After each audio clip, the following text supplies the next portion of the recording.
Government economic policies, looking at the way that the government can intervene in the running and the management of the economy. Let's have a look at what government intervention is. These are the aims set by governments to achieve their objectives, and typical objectives tend to be controlling businesses, supporting businesses, creating some legislation, and having a series of economic controls. Now in the UK we have a series of aims. Currently in the UK government sets the aims which have been listed below. They want stability, so they want stable economic growth. They don't want what they call boom and bust, so they don't want the economic cycle to go up and then yo-yo all the way back down, so they don't want to go from boom down to recession and slump and then back up again, because it creates uncertainty, it creates instability. They want to try and maintain inflation at the target rate of 2%. They want to try and keep employment as low as possible to increase consumer confidence and increase the levels of disposable income that are being spent. And they want to try and get in the longer term an equilibrium between the balance of payments. This means that they want to try and get imports and exports at the same level, so they are neutral. At the moment the UK imports too many items, which means our balance of payments is negative. We spend too much going into other people's economies and don't bring enough in through our own exports to other economies. Government has got three different policies it can use. It can use what's called a fiscal policy, a monetary policy, or a supply side policy. Now a fiscal policy are policies the government sets when they want to change the rate of tax or government spending. So if they change the level of tax or they change how they spend their money, that's an example of fiscal policy. This is typically done yearly when the Chancellor of the Exchequer will set his budget. And this sets out how the government's going to spend its money and how it's going to collect tax for the following year. Typically, it's always argued that what the changes that happen today will take 2 years to filter through in the cycle. Now, monetary policy used to be set by the Chancellor many years ago. However, it got changed to the Bank of England now sets monetary policy. And monetary policy is all about the adjustment of the interest rate. And this is used to try and control inflation. Because when the interest rate increases, then people have to use more of their money, their disposable income, to service their debts. So for example, pay their mortgage or pay any loans because the interest increases. Or they may want to try and put their money into savings rather than spend it. However, when the interest rate falls, they have a greater level of disposable income to spend. So they can spend this money, for example, going out and buying a new product in a shop, which creates more wealth and creates more jobs and employment opportunities and creates more consumer confidence. Or they're going to have less incentive to actually save their money in the bank. So monetary policy is controlled by the Bank of England, fiscal policy is controlled by the Chancellor of the Exchequer and through taxation. And there's also another option they can use, which is called supply side policy. Now supply side policy can use a range of fiscal policy and monetary policy. However, they are government measures that are being used to improve the efficiency of a market. And these tend to be set by the government in general, some of their policies they may come up with, some of their agreements they come up with.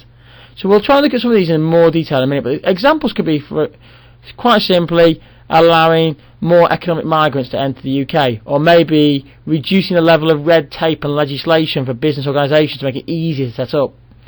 But let's have a look at an example. So a typical example could be what's happened recently. The government has increased the personal allowance level. Now this government's increased it to over £10,000 that everybody can earn tax free. So the personal allowance is how much you can earn in your job before you have to pay any tax. So if the government was to do this, and it increases the amount of money everybody can earn before it pays tax, it means that everybody will have more disposable income. That should mean that people can go out and spend more money, because it's going to feel more confident. It could mean that people feel more motivated in their workplace, because they're going to see more money in their bottom line pay. Even though they haven't had a wage rise, it'll feel like a wage rise, because the government's taking less tax off them. And that could in turn increase productivity. However, you've got to think about your evaluation points. Are the employees going to be just made about money? Is it a Taylor theory? Or are we going to have something more like a Maslow theory? What are the short-term, long-term impacts and gains on this strategy? So will it work in the short term? Well, probably will. They'll feel more motivated in the short term, but long term, well, they just want the wage rise probably. So you've got to consider that factor. Also, you might depend on the stage of the economic cycle. You can do this adjusting the tax level, this fiscal policy. However, if the economy is in recession or in slump, then confidence levels are going to be low, so people are going to be more likely just to save that increase that they've had in their wages rather than go out and spend it. So there are many more factors that get in the way. Let's have a look at one that looks at supply side policy.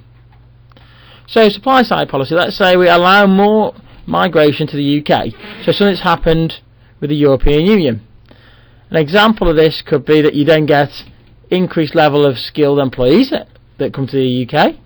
You might have increased competition for jobs in the UK. You then may get the ability to target new markets from your new employees that you've just recruited. They may be able to give you some knowledge and specific information related to that economy. And also, you may find that you actually have a reduction in wage rises because the increase in competition means that people can't demand a wage rise every year. But then you've got to consider things such as the government's got to definitely think about infrastructure. Can the local infrastructure cope? Do we need to spend more money on upgrading our infrastructure if we're going to allow more workers into the UK? What's the impact on the morale of the existing workforce? Will they feel under pressure? Will they feel under threat because they've got more competition? Will the actual reduced wages rises that are going to take place because obviously more competition going to actually impact on the level of disposable income and spending in the longer term? So will it have a knock-on effect in other areas of the economy? All factors that need to be considered. And then this is why you have to think about it. However, there are some people in the world and some economists who don't agree with the government intervention in the economy. They believe that government intervention in the economy creates effects elsewhere, like we're looking at there. It has a knock-on effect somewhere else in the economy. It may benefit one element, but it damages another aspect of the economy. And they come up with this idea of laissez-faire. Now, some economists believe that laissez-faire is the best option. All you do here is you allow the market to control. So you allow supply and demand to actually control the way the economy is run. And in theory, you don't tax as much, and you don't spend as much as government. And their argument would be that increases the level of disposable income that everybody gets, and because of that they go out and spend more money, and they create more wealth and generate more interest in the economy. All factors to consider. However, you've got to think about this logically. Do you personally believe that you need some government intervention? Because if you allow supply and demand to solely control the market, do you just get dominant large organisations that control the market? So this is where monopoly law comes in, for example. All factors to consider. Okay, that's it. You should now have an understanding of the way the UK government can intervene in controlling the economy and the impact it has on business decisions. Don't forget you can follow me on Twitter. It's at BeeBusinessBee. Or subscribe to my YouTube channel. And you can tweet me any areas of business you want me to cover in the future. And don't forget to check out my website. It's beebusinessbee.co.uk.